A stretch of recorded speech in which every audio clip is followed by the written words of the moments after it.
Hi guys! This is Mom Chians at samahan niyo akong pumunta dito sa Fish and Alley at ipapakita ko kung ano yung mga nakain ko. Let's go! Una ko lang tinikman is itong Cyclops. Ay, Scallops pala. Ano ba to, ML? Meron nga din pala silang mga dessert katulad ng pistachio. At itong ang Scallops na natikman ko is meron siyang sprinkled na cheese sa ibabaw. At in fairness, nagustuhan ko siya guys. Next naman is itong kumparapu. Hindi ko alam kung anong tawag dito guys. Basta masarap siya. Yung lasa niya guys is parang gulay. May pumpalum-palum. Ano ba yan?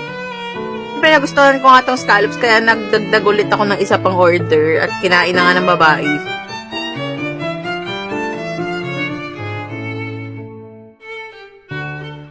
At after kong kumain ay nakasar muna ako kasi ayaw magpa-video na ito kasama ko.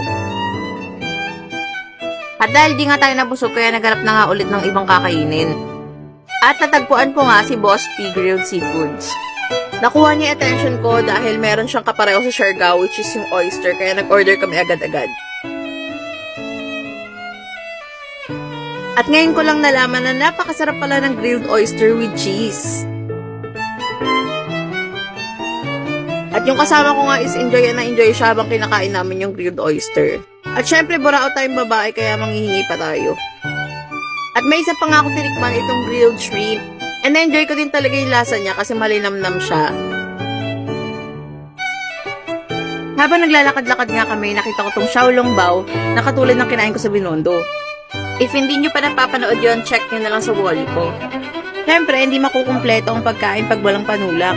Kaya kahit di nagjujuice ang babae, ay napabili na nga ako ng 50 pesos dito na Del Monte juice.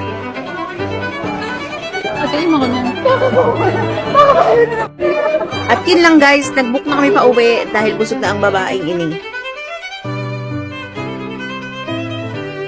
At kung gusto niyo pa ng mga ganitong videos, please don't forget to like and follow my TikTok account para updated kayo sa mga bago kong post. Yun lang, thank you for watching guys. Bye! Share ko lang.